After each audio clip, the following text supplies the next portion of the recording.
నెల రోజుల తర్వాత జగన్మోహన్ రెడ్డి గారు ఈ అంశం మీద మాట్లాడుతూ బాలకృష్ణ గారు తాగి వచ్చారని మాట్లాడారు. ఎలా ఒక మాజీ ముఖ్యమంత్రి, ఆయన కూడా ఒక శాసనసభ్యులు, మరొక సీనియర్ శాసనసభ్యుడిని తాగి వచ్చి మాట్లాడారు అని చెప్పేసి మాట్లాడటం ఎంతవరకు కరెక్ట్ అంటారు శేఖర్ రెడ్డి గారు? తాగొచ్చి మాట్లాడారు లేదా అసెంబ్లీలో బ్రీత్ అనలైజర్ టెస్టులు పెడితే తెలుస్తుందండి. అసెంబ్లీకి వచ్చే ఎమ్మెల్యేలకు బ్రీత్ అనలైజర్ టెస్టులు పెడితే బాలకృష్ణ గారిని తాగొచ్చారో ఆ రోజు తాగి రాలేదో తెలుస్తుంది. బాలకృష్ణ గారు తాగేసే అన్ని జనసేన వాళ్ళని అలగా జనమని, బాలకృష్ణ వాళ్ళు తాగేసే అన్నది చిరంజీవి వాళ్ళని బురద జాతని, బాలకృష్ణ గారు తాగేసే ఫ్యాన్స్ ని కొట్టింది, తాగేసే నిన్న చిరంజీవిని తిట్టింది. తాకుండా ఏం కాదు, ఆయన ప్రతిదీ తాగేసే చేస్తానని ఆయనే చెబుతాడు. మ్యాన్స్ నోస్ బాలయ్య అని చెప్పి ఆయన ప్రమోట్ చేసుకుంటాడు. సో ఈ రోజు కూడా జగన్మోహన్ రెడ్డి గారు ఏదో ఆయన మీద బురద చల్లాలని, వ్యక్తిగతంగా విద్వేషం చెమ్మాలని కాదు. ఎవరైతే జర్నలిస్ట్ సోదరులు, మీలాంటి జర్నలిస్ట్ సోదరులు అడిగిన ప్రశ్నకి సమాధానంగా చెప్పడం జరిగింది. సో అంతేగాని దీన్ని మీరేదో కోడిగిట్టు మీద ఈకి పెట్టినట్టుగా జగన్మోహన్ రెడ్డి గారు ఆయన తిట్టారు. జగన్మోహన్ రెడ్డి గారు 2.5 గంటల సుదీర్ఘమైన ప్రెస్ మీట్, అన్ని అంశాలు లేవనెత్తారు. రాష్ట్రంలో జరుగుతున్నటువంటి నకిలీ కల్తీ లిక్కర్, నారావారి సామ్రాజ్యం, నకిలీ కల్తీ సామ్రాజ్యం ఎలా నడుస్తుంది అనేది ఆధారాలతో సహా చూపించారు. రాష్ట్రంలో వీళ్ళు వచ్చిన తర్వాత మొలకల చెరువు ఇబ్రహీంపట్నమే కాదు, అక్కడే కాకుండా అనకాపల్లి జిల్లా పరవాడ, అమలాపురం, పాలకొల్లు, ఏలూరు, రేపల్లె, నెల్లూరు, ఇక్కడ అంతా కూడా నకిలీ కల్తీ కుటీర పరిశ్రమ నడుస్తుంది. ప్రజల ఆరోగ్యాన్ని పనంగా పెట్టి డబ్బు దోచుకుంటున్నారు ఇల్లు అని చెప్పేసి ఆధారాలతో చూపించారు. దాని గురించి చర్చలు ఉండవు.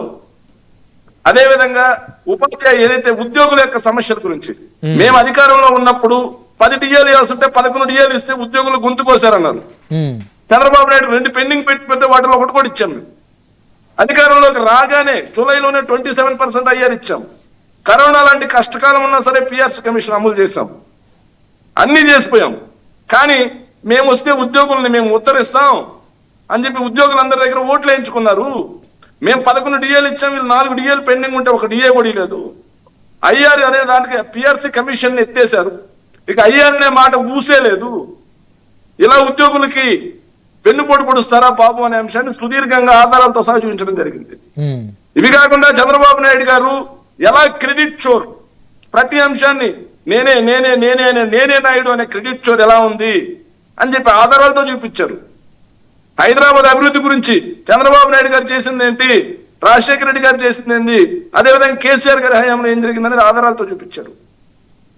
ఇవే కాకుండా విశాఖ డేటా సెంటర్, అందులో అదాని అనే పేరును తొలగించి కేవలం గూగుల్ అనే దాన్ని తీసుకురావడం వెనక ఉన్నటువంటి క్రెడిట్ చోర్ ఏంటి అనేది ఆధారాలతో సహకరించారు.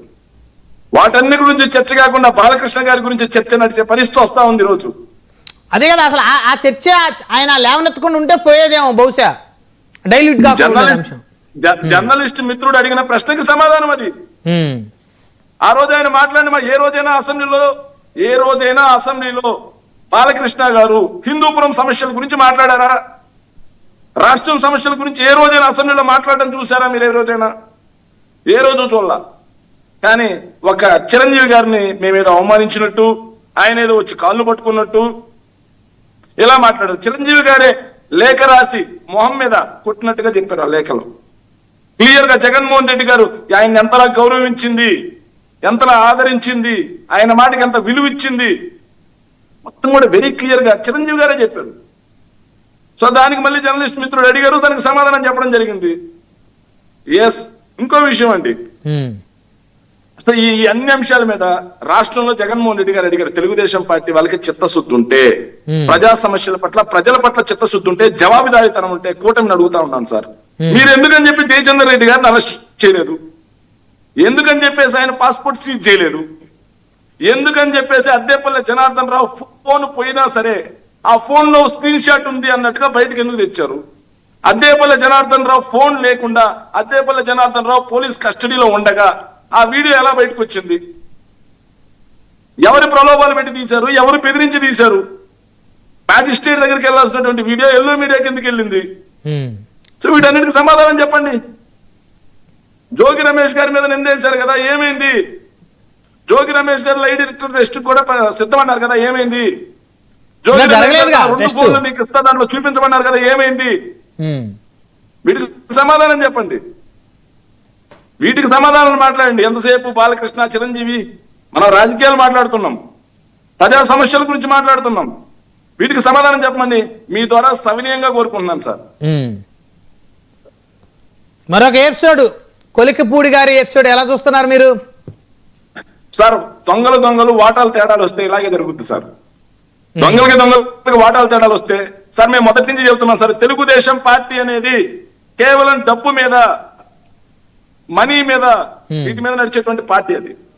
సో ఏదైతే దళితుడైనటువంటి ఉద్యమకారుడైనా ఏదైతే చెప్పారు వీళ్ళు బాగా అమరావతి ఉద్యమకారుడు అది ఇది అని చెప్పేసి ఆయన దగ్గర నుంచి 5 కోట్లు తీసుకున్నారంటే సిగ్గుపడాలి. ఆయన ఇప్పుడు ఆరోపణ చేసింది నేను మీరు ఇంకోరు అయిన ఉంటే తర్వాత విషయం. సాక్షాత్తు ఎమ్మెల్యే నా చేతుల మీదుగా ఎంపీ గారు డబ్బు తీసుకున్నారు అని చెప్పేసి ఆయన సాక్షాత్తు చెప్తా ఉన్నారు. దీనికి సమాధానం చెప్పాల్సింది తెలుగుదేశం పార్టీ. నిజమైతే కేసీఆర్ చిన్ని గారి మీద చర్యలు తీసుకోవాలి, అబద్ధం అయితే కొలికిపూడి శ్రీనివాస్ గారి మీద చర్యలు తీసుకోవాలి. నేను వైఎస్ఆర్ కాంగ్రెస్ పార్టీ మీద అడిగితే ఏం చెబుతామండి? అంతేలేండి. కానీ జగన్మోహన్ రెడ్డి గారు మాత్రం అందరికీ అంటే ఎవరి దగ్గర డొనేషన్స్ ఏం తీసుకోకుండా అయితే ఆయన పార్టీ పెట్టిన దగ్గర నుంచి సీట్లు ఇచ్చారనేది సో వైసీపీ స్టాండ్.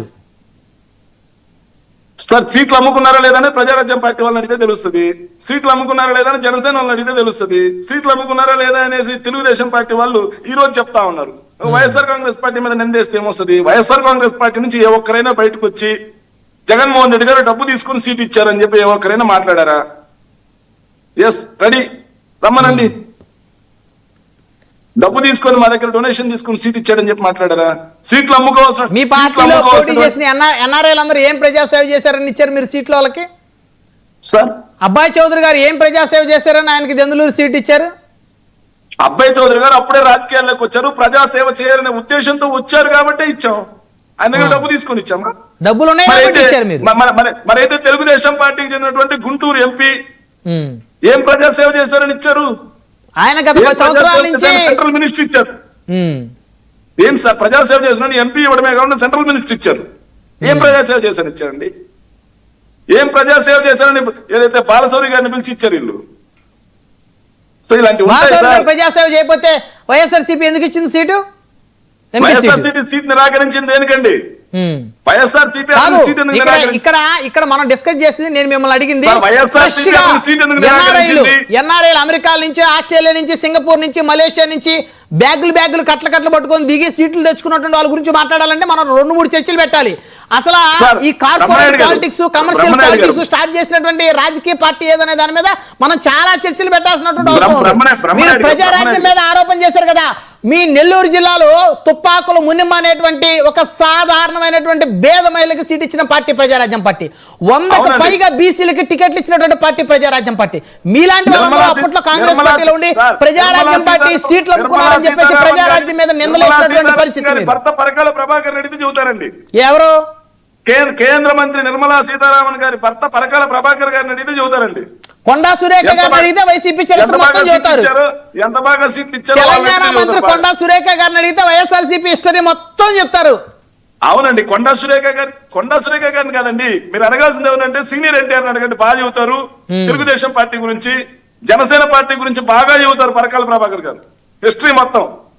మీకు భలే నొప్పి వచ్చేస్తుంది సార్. జనసేన అన్ని పార్టీల నుంచి శేఖర్ రెడ్డి గారు ఒక నిందేసేటప్పుడు ఇప్పుడు కొలికిపూడి గారు మాట్లాడి ఆయన స్క్రీన్ షాట్లు పెట్టాడు. దాని మీద మనం ఖచ్చితంగా తెలుగుదేశాన్ని అడుగుదాం, వాళ్ళు వివరణిస్తారు.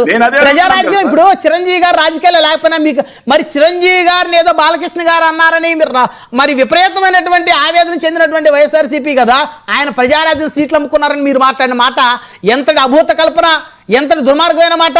మీకు యలమంచిల రవి గారు ఐడియా ఉందా? విజయవాడ తూర్పు ఎమ్మెల్యే యలమంచిల రవి గారు. బ్రహ్మనాయుడు గారు మీరు అరిచేస్తే అబద్ధం నిజం అయిపోదు, నిజం అబద్ధం అయిపోదు. దయచేసి మీరు పని చేయండి, పరకాల ప్రభాకర్ గారిని మీ స్టూడియోలో కూర్చోబెట్టి అడగండి. అబద్ధ కల్పన నిజం ఆయన చెబుతాడు. ఆయన కూర్చోబెట్టి అడగండి. నేను ఆయన మాట పరకాల ప్రభాకర్ గారిని కూర్చోబెట్టి మీరు ఏదైతే నిజ నిర్ధారణ శోధన చేయండి. మీరు నిజ నిర్ధారణ మీడియా ముందు చేయండి, విచారణ తెలుస్తుంది. సో నేను మాకు చిరంజీవి గారి మీద మాకేం వ్యక్తిగతంగా కక్షలు లేవు. బెంగళూరు అబ్బాయి చౌదరి గారికి ఇచ్చారు, డబ్బులు ఇచ్చారని. నేను డబ్బులు ఇచ్చారా? ఎన్ఆర్ఐలకు ఏ విధంగా ఇచ్చారు? ప్రజాసేవ చేసే వాళ్ళకి ఇవ్వటం వేరు. నేను ఆ మాటల్లా, మీరు అలా మాట్లాడమాకండి. డబ్బులు ఇచ్చారనే మాట నేను అలా ఎన్ఆర్ఐలకు ఇచ్చారన్నా నేను అన్నా డబ్బులు ఇచ్చారనే మాట నేను అక్కడ మాట్లాడాలా.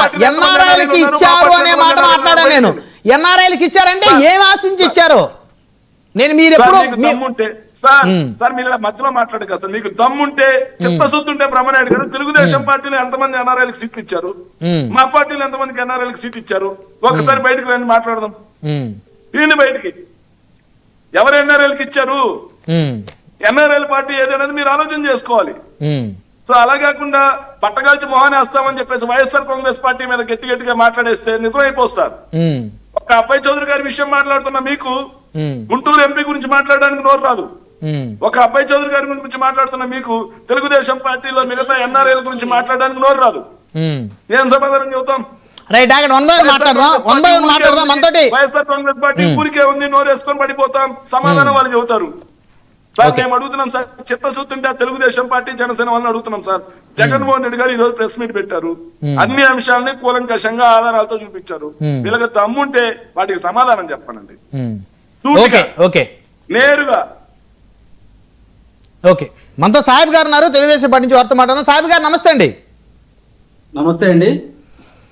సో మొదటి అంశం బాలకృష్ణ గారి గురించి జగన్మోహన్ రెడ్డి గారు మాట్లాడింది. అదేవిధంగా లిక్కర్ స్కామ్ జరిగింది.